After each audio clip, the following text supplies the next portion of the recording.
আচ্ছা, আপনার কি জানা আছে এই পৃথিবীতে না, যাদের নিজেদের ওপর যত বেশি নিয়ন্ত্রণ, নিজের আবেগ বলেন, অনুভূতি বলেন, যুক্তি বলেন, যে কোনো কিছু, তার ভালো থাকার সম্ভাবনা তত বেশি।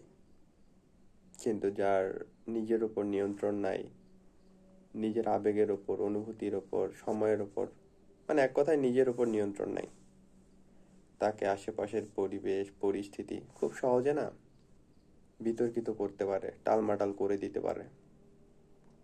এরকমটা হয়, খুব হয়।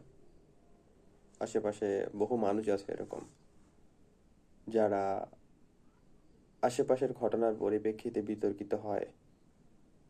তারপরে হচ্ছে, কি বলবো, মানে চঞ্চল হয়ে ওঠে আর কি, অস্থির হয়ে ওঠে।